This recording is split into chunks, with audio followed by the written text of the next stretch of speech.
The Island of God, Bali, salah satu tujuan wisata paling populer dan terbaik di dunia.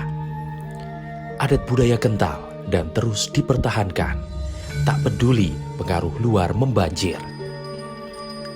Taksu kalau orang Hindu bilang, inilah yang membuat aura Bali terpancar tanpa perlu dipaksakan. Tapi pariwisata Bali yang selama ini bersinar dipaksa meredup tiba-tiba di kuartal 2 tahun 2020. Saat pandemi COVID-19 menghantam, akses masuk Bali dikunci, aktivitas masyarakat di tempat wisata anjlok, ekonomi Bali pun luluh lantak. Bagaimana tidak? Lebih dari 54% produk domestik regional bruto atau PDRB Bali bergantung pada pariwisata. Sementara pariwisata merupakan sektor yang paling parah terdampak pandemi. Sepanjang tahun 2020, tak ada sama sekali pelancong yang datang ke Bali. Bali, sebagai destinasi wisata kelas dunia, diperkirakan rugi hingga 10 triliun rupiah setiap bulannya karena pandemi. Pariwisata yang menjadi salah satu penarik hidupnya pertanian, perikanan, dan industri kerajinan rakyat, produk-produk lokal Bali, itu menjadi terputus, terhenti, karena restoran tutup, hotel tutup. Keterpurukan perekonomian Bali itu luar biasa, sangat dalam. Pada tahun 2020, itu rata-rata mengalami pertumbuhan negatif atau kontraksi sebesar minus 9,31%. Terendah di Indonesia dan paling pertama terjadi dalam sejarah di Bali. Mengalami hantaman badai pandemi, banyak warga yang bertanya dengan sejuta harapan, akankah Bali bangkit? Melihat ironi ini, pemerintah berupaya keras menjawab tantangan bangkitnya Bali. Bersama-sama, pemerintah pusat dan Pemda berupaya bangunkan lagi Bali dari mati suri karena pandemi.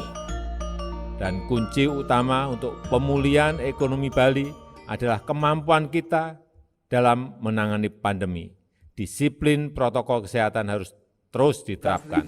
Vaksinasi juga harus dilakukan secara cepat dan masif. PPKM Mikro berbasis Banjar dan desa adat harus diefektifkan untuk mencegah penularan. Kita tunjukkan kepada dunia, Bali adalah destinasi wisata yang sangat aman dikunjungi. Upaya pemerintah ini disambut semangat membara warganya. Meski pernah duduki urutan yang terparah terdampak pandemi, nyatanya Bali berhasil menjadi provinsi tercepat dalam menggelar vaksinasi COVID-19 di Indonesia, bahkan di dunia. Setidaknya hingga Agustus 2022, cakupan vaksinasi dosis 1 di Provinsi Bali telah mencapai 105,62%. Untuk vaksinasi dosis 2 telah mencapai 96,87% dari target, serta untuk dosis 3 atau booster di Denpasar, Bali telah mencapai lebih dari 70%. Capaian vaksinasi penting sebagai pondasi Bali untuk bangkit. Dengan ini, masyarakat nasional dan dunia yakin bahwa Bali aman dari pandemi. Selain vaksinasi, penerapan sertifikasi protokol CHSE terus digenjot.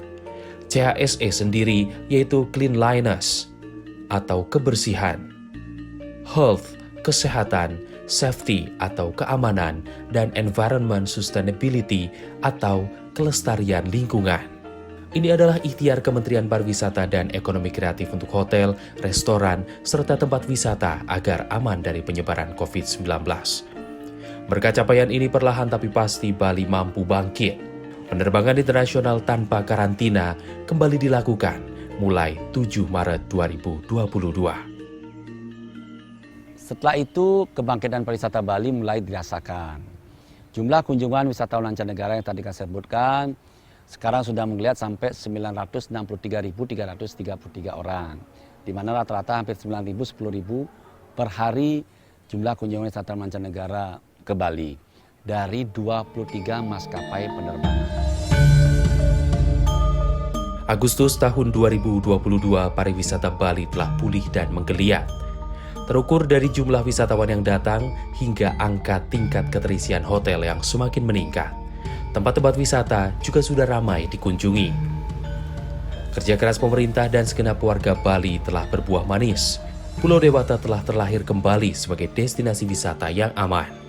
Namun tidak terlena, Bali yang mulai bangkit juga telah belajar dari pandemi berdasarkan surat edaran Gubernur Bali nomor 3355 tahun 2020 telah disusun protokol tatanan kehidupan era baru atau PTKEB.